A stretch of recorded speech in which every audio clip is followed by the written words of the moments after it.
आदरणीय धर्म प्रेमी सज्जनों, सादर नमस्ते। मैं जेठालाल विश्वकर्मा आप सभी का हार्दिक स्वागत करता हूं। कहानी मुंशी प्रेमचंद जी की। कहानी का शीर्षक है आत्माराम। बेदो ग्राम में महादेव सोनार एक सुविख्यात आदमी था। वो अपने सायवान में प्रातः से संध्या तक अंगीठी के सामने बैठा हुआ खटखट किया करता था। ये लगातार ध्वनि सुनने के लोग इतने अभ्यस्त हो गए थे कि जब किसी कारण से वो बंद हो जाती तो जान पड़ता कोई चीज गायब हो गई। वो नित्यप्रत एक बार प्रातः काल अपने तोते का पिंजरा लिए कोई भजन गाता हुआ तालाब की ओर जाता था। उस धुंधले प्रकाश में उसका जर्जर शरीर, पोपला मुंह और झुकी हुई कमर देखकर किसी अपरिचित मनुष्य को उसके पिशाच होने का भ्रम हो सकता था। ज्यों ही लोगों के कानों में आवाजें आती, सत्य गुरुदत्त शिवदत्त दाता, लोग समझ जाते कि भोर हो गई। महादेव का पारिवारिक जीवन सुखमय न था। उसके 3 पुत्र थे, 3 बहुएं थीं, दर्जनों नाती पोते थे, लेकिन उसके बोझ को हल्का करने वाला कोई ना था। लड़के कहते, जब तक दादा जीते हैं हम जीवन का आनंद भोग लें, फिर तो ये ढोल गले पड़ेगी ही। बेचारे महादेव को कभी कभी निराहार ही रहना पड़ता। भोजन के समय उसके घर में साम्यवाद का ऐसा गगनभेदी निर्घोष होता कि वो भूखा ही उठ जाता और नारियल का हुक्का पीता हुआ सो जाता। उसका व्यवसायिक जीवन और भी अशांति कारक था। यद्यपि वो अपने काम में निपुण था, उसकी खटाई औरों से कहीं ज़्यादा शुद्धि कारक और उसकी रासायनिक क्रियाएं कहीं ज़्यादा कष्ट साध्य थीं। तथापि उसे आए दिन शक्ति और धैर्य शून्य प्राणियों के अपशब्द सुनने पड़ते थे। पर महादेव अविचलित गंभीर से सिर झुकाए सब कुछ सुना करता था। ज्यों ही एकला शांत होता, वो अपने तोते की ओर देखकर पुकार उठता, सत्य गुरुदत्त शिवदत्त दाता। इस मंत्र को जपते ही उसके चित्त को पूर्ण शांति प्राप्त हो जाती थी। एक दिन संयोगवश किसी लड़के ने पिंजरे का द्वार खोल दिया। तोता उड़ गया। महादेव ने सिर उठाकर जो पिंजरे की ओर देखा तो उसका कलेजा सन्न से हो गया। तोता कहाँ गया? उसने फिर पिंजरे को देखा, तोता गायब था। महादेव घबरा कर उठा और इधर उधर खपरेल पर निगाह दौड़ाने लगा। उसे संसार में कोई वस्तु अगर प्यारी थी तो वो यही तोता। लड़के बालों नाती पोतों से उसका जी भर गया था। लड़कों की चुलबुल से उसके काम में विघ्न पड़ता था। बेटों से उसे प्रेम ना था, इसलिए नहीं कि वह निकम्मे थे, बल्कि इसलिए कि उनके कारण वो अपने आनंददायी कुल्हड़ों की नियमित संख्या से वंचित रह जाता था। पड़ोसियों से उसे चिढ़ थी, इसलिए कि वह अंगीठी से आग निकाल ले जाते थे। इन समस्त विघ्न बाधाओं से उसके लिए कोई पनाह थी तो वो यही तोता था। इससे उसे किसी प्रकार का कष्ट ना होता था। वो अब उस अवस्था में था जब मनुष्य को शांति भोग के सिवा और कोई इच्छा नहीं रहती। तोता एक खपरेल पर बैठा था। महादेव ने पिंजरा उतार लिया और उसे दिखाकर कहने लगा, आ सत्य गुरु दत्त शिवदत्त दाता। लेकिन गांव और घर के लड़के एकत्र होकर चिल्लाने और तालियां बजाने लगे। ऊपर से कौवे ने कांव कांव की रट लगाई। तोता उड़ा और गांव से बाहर निकलकर एक पेड़ पर जा बैठा। महादेव खाली पिंजरा लिए उसके पीछे दौड़ा। सो दौड़ा लोगों को उसकी दुरिति गमता पर अचंभा हो रहा था। मोह की इससे सुंदर, इससे सजीव, इससे भावमय कल्पना नहीं की जा सकती। दोपहर हो गई थी। किसान लोग खेतों से चले आ रहे थे। उन्हें विनोद का अच्छा अवसर मिला। महादेव को चिढ़ाने में सभी को मजा आता था। किसी ने कंकड़ फेंके, किसी ने तालियां बजाईं। तोता फिर उड़ा और वहां से दूर आम के बाग में एक पेड़ की फनगी पर जा बैठा। महादेव फिर खाली हाथ पिंजड़ा लिए मेढक की भांति उचकता चला। बाग में पहुंचा तो पैर के तलुओं से आग निकल रही थी। सिर चक्कर खा रहा था। जब जरा सावधान हुआ तो फिर पिंजड़ा उठाकर कहने लगा, सत्य गुरु दत्त शिव दत्त दाता। तोता फनगी से उतरकर नीचे की एक डाल पर आ बैठा, किंतु महादेव की ओर सशंक नेत्रों से ताक रहा था। महादेव ने समझा डर रहा है। वो पिंजड़े को छोड़कर आप एक दूसरे पेड़ की आड़ में छिप गया। तोते ने चारों ओर गौर से देखा, निशंक हो गया, उतरा और आकर पिंजड़े के ऊपर बैठ गया। महादेव का हृदय उछलने लगा। सत्य गुरु दत्त शिव दत्त दाता का मंत्र जपता हुआ धीरे धीरे तोते के समीप आया और लपका कि तोते को पकड़ लें, किंतु तोता हाथ न आया। फिर पेड़ पर जा बैठा। शाम तक यही हाल रहा। तोता कभी इस डाल पर जाता, कभी उस डाल पर, कभी पिंजड़े पर आ बैठता, कभी पिंजड़े के द्वार पर बैठ अपनी दाना पानी की प्यालियों को देखता और फिर उड़ जाता। बुढ़ा अगर मूर्तिमान मोह था तो तोता मूर्तमयी माया। यहाँ तक कि शाम हो गई। माया और मोह का ये संग्राम अंधकार में विलीन हो गया। रात हो गई। चारों ओर निबिड़ अंधकार छा गया। तोता ना जाने पत्तों में कहाँ छिपा बैठा था। महादेव जानता था कि रात को तोता कहीं उड़कर नहीं जा सकता और ना पिंजड़े ही में आ सकता है। फिर तो वो उस जगह से हिलने का नाम ना लेता था। आज उसने दिन भर कुछ नहीं खाया। रात के भोजन का समय भी निकल गया। पानी की बूंद भी उसके कंठ में ना गई, लेकिन उसे ना भूख थी ना प्यास। तोते के बिना उसे अपना जीवन निस्सार, शुष्क और सूना जान पड़ता था। वो दिन रात काम करता था इसलिए कि वो उसकी अंतः प्रेरणा थी। जीवन के और काम इसलिए करता था कि आदत थी। इन कामों में उसे अपनी सजीवता का लेश मात्र भी ज्ञान ना होता था। तोता ही वो वस्तु था जो उसे चेतना की याद दिलाता था। उसका हाथ से जाना जीव का देह त्याग करना था। महादेव दिन भर का भूखा प्यासा थका मांदा रह रहकर झपकियाँ ले लेता था, किंतु एक क्षण में फिर चौंक कर आंखें खोल देता और उस विस्तृत अंधकार में उसकी आवाज़ सुनाई देती, सत्य गुरु दत्त शिव दत्त दाता। आधी रात गुजर गई थी। सहसा वो कोई आहट पाकर चौंका। देखा एक दूसरे वृक्ष के नीचे एक धुंधला दीपक जल रहा है और कई आदमी बैठे हुए आपस में कुछ बातें कर रहे हैं। वह सब चिलम पी रहे थे। तम्बाकू की महक ने उसे अधीर कर दिया।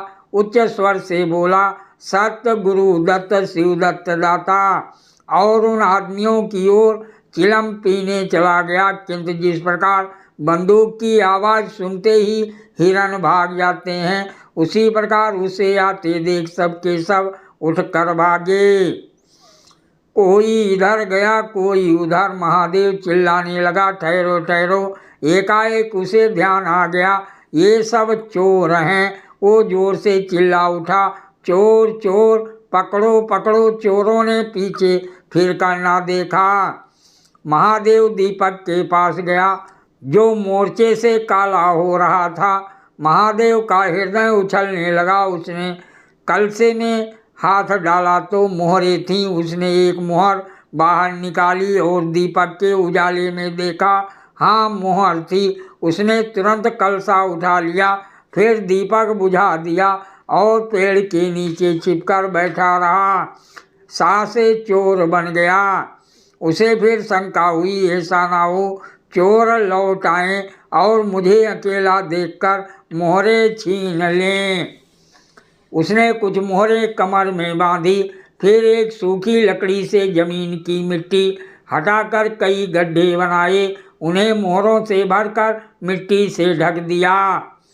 महादेव के अंतर्नेत्रों के सामने अब एक दूसरा जगत था, चिंताओं और कल्पना से परिपूर्ण। यद्यपि अभी कोष के हाथ से निकल जाने का भय था, पर अभिलाषाओं ने अपना काम शुरू कर दिया। एक पक्का मकान बन गया, सराफे की एक भारी दुकान खुल गई, निज संबंधियों से फिर नाता जुड़ गया, विलास की सामग्रियां एकत्रित हो गईं। तब तीर्थ यात्रा करने चले और वहां से लौटकर बड़े समारोह से यज्ञ ब्रह्मभोज हुआ।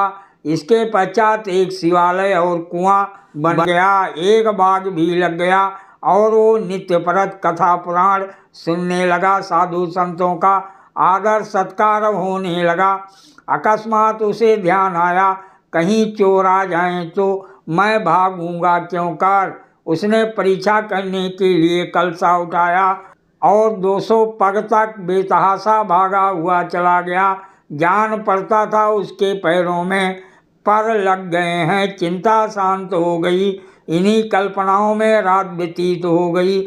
उषा का आगमन हुआ, हवा जगी, चिड़िया गाने लगी। सहसा महादेव के कानों में आवाज आई, सत्य गुरुदत्त शिव दत्त दाता, राम के चरण में चित्त लगा। ये बोल सदैव महादेव की जिह्वा पर रहता था। दिन में सहस्त्रों ही बार से ये शब्द उसके मुंह से निकलते थे, पर उनका धार्मिक भाव किसी भी उसके अंतःकरण को स्पर्श ना करता था। जैसे किसी बाज से राग निकलता है, उसी प्रकार उसके मुंह से ये बोल निकलता था, निरर्थक और प्रभावशून्य। तब उसका हृदय रूपी वृक्ष पत्र पल्लव विहीन था। ये निर्मल वायु उसे गुंजरित ना कर सकती थी, पर अब उस वृक्ष में कोपलें और शाखाएं निकल आई थीं। इस वायु प्रवाह में झूम उठा, गुंजित हो गया। अरुणोदय का समय था। प्रकृति एक अनुरागमय प्रकाश में डूबी हुई थी। उसी समय तोता पैरों को जोड़े हुए ऊंची डाल से उतरा, जैसे आकाश से कोई तारा टूटे और आकर पिंजड़े में बैठ गया। महादेव प्रफुल्लित होकर दौड़ा और पिंजड़े को उठाकर बोला, आओ आत्माराम, तुमने कष्ट तो बहुत दिया, पर मेरा जीवन भी सफल कर दिया। अब तुम्हें चांदी के पिंजड़े में रखूंगा और सोने से मढ़ दूंगा। उसके रोम रोम से परमात्मा के गुणा अनुवाद की ध्वनि निकलने लगी। प्रभु तुम कितने दयावान हो, ये तुम्हारा असीम वात्सल्य है, नहीं तो मुझसा पापी पतित प्राणी कब इस कृपा के योग्य था। इन पवित्र भावों से उसकी आत्मा विह्वल हो गई। वो अनुरक्त होकर कहे उठा, सत्य गुरुदत्त शिव दत्त दाता, राम के चरण में चित्त लगा।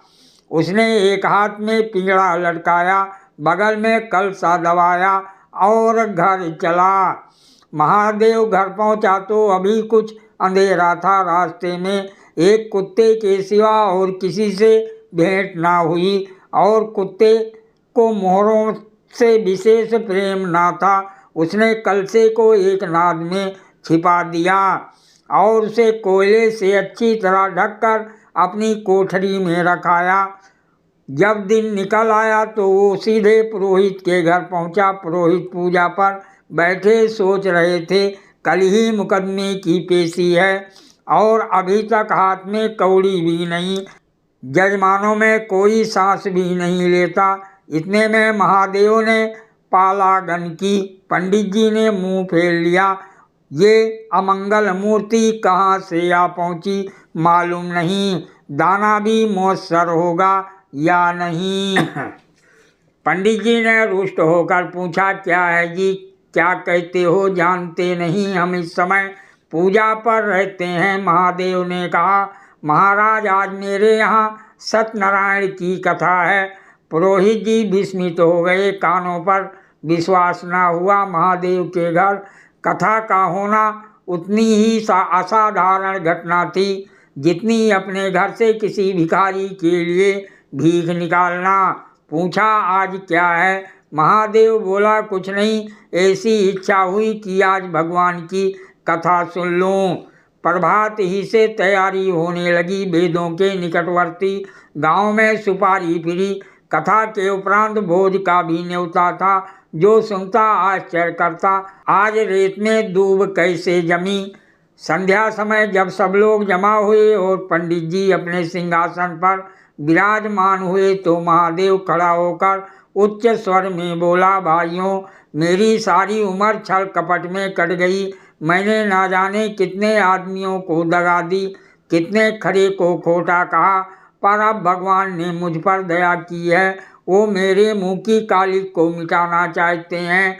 मैं आप सब भाइयों से ललकार कर कहता हूँ कि जिसका मेरे जिम्मे जो कुछ निकलता हो, जिसकी जमा मैंने मार ली हो, जिसके चोखे माल को खोटा कर दिया हो, वो आकर अपनी एक एक कौड़ी चुका ले। अगर कोई यहाँ ना आ सका हो तो आप लोग उससे जाकर कह दीजिए कल से 1 महीने तक जब जी चाहे आएँ और अपना हिसाब चुकता कर लें। गवाही साखी का काम नहीं। सब लोग सन्नाटे में आ गए। कोई मार्मिक भाव से सिर हिलाकर बोला, हम कहते ना थे। किसी ने अविश्वास से कहा, क्या खाकर भरेगा, हजारों का टोटल हो जाएगा।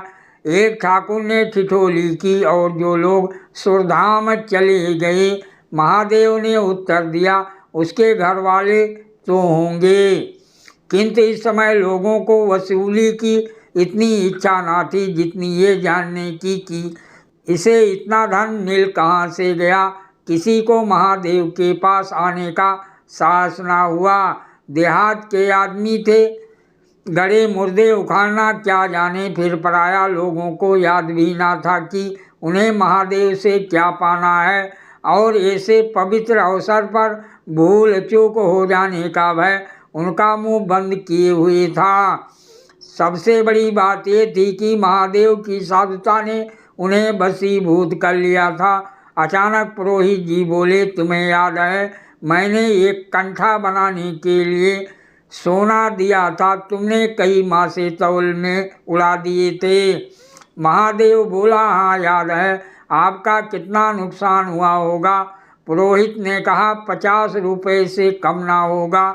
महादेव ने कमर से 2 मोहरें निकाली और पुरोहित जी के सामने रख दी। पुरोहित जी की लोलुपता पर टीकाएं होने लगी। ये बेईमानी है। बहुत हो तो 2-4 रुपये का नुकसान हुआ होगा। बेचारे से 50 रुपये ऐंठ लिए। नारायण का भी डर नहीं। बनने को पंडित पर नियत ऐसी खराब। राम राम। लोगों को महादेव पर एक श्रद्धा सी हो गई। 1 घंटा बीत गया पर उन शास्त्रों मनुष्यों में से एक भी खड़ा ना हुआ। तब महादेव ने फिर कहा, मालूम होता है आप लोग अपना अपना हिसाब भूल गए हैं, इसलिए आज कथा होने दीजिए। मैं 1 महीने तक आपकी राह देखूंगा। इसके पीछे तीर्थ यात्रा करने चला जाऊंगा। आप सब भाइयों से मेरी विनती है कि आप मेरा उद्धार करें। 1 महीने तक महादेव लेनदारों की राह देखता रहा। रात को चोरों के भय से नींद ना आती। अब वो कोई काम ना करता। शराब का चस्का भी छूटा। साधु अभ्यागत जो द्वार पर आ जाते उनका यथायोग्य सत्कार करता। दूर दूर तक उसका सुयश फैल गया। यहाँ तक कि महीना पूरा हो गया और एक आदमी भी हिसाब लेने न आया। अब महादेव को ज्ञान हुआ कि संसार में कितना धर्म, कितना सद्व्यवहार है। अब उसे मालूम हुआ कि संसार बुरों के लिए बुरा है और अच्छों के लिए अच्छा। इस घटना को हुए 50 वर्ष बीत चुके हैं। अब वेदों जाइए तो दूर ही से एक सुनहला कलश दिखाई देता है। वो ठाकुर द्वारे का कलश है। उससे मिला हुआ एक पक्का तालाब है जिसमें खूब कमल खिले रहते हैं। उसकी मछलियाँ कोई नहीं पकड़ता। तालाब के किनारे एक विशाल समाधि है। यही आत्मा राम का स्मृति चिन्ह है। उसके संबंध में विभिन्न किंवदंतियां प्रचलित हैं। कोई कहता है वो रतन जड़ित पिंजड़ा स्वर्ग को चला गया, कोई कहता वो सत्य गुरुदत्त शिवदत्त दाता कहता हुआ अंतर ध्यान हो गया। पर यथार्थ यह है कि उस पक्षी रूपी चंद्र को किसी बिल्ली रूपी राहु ने ग्रस लिया। लोग कहते हैं आधी रात को अभी तक तालाब के किनारे आवाज आती है, सत्य गुरु दत्त शिव दत्त दाता। राम के चरण में चित्त लगा। महादेव के विषय में भी कितनी ही जनश्रुतियाँ हैं। उनमें सबसे मान्य है कि आत्मा राम के समाधिस्थ होने के बाद वो कई सन्यासियों के साथ हिमालय चला गया और वहाँ से लौटकर न आया। उसका नाम आत्मा राम प्रसिद्ध हो गया। कहानी समाप्त। सादर प्रणाम।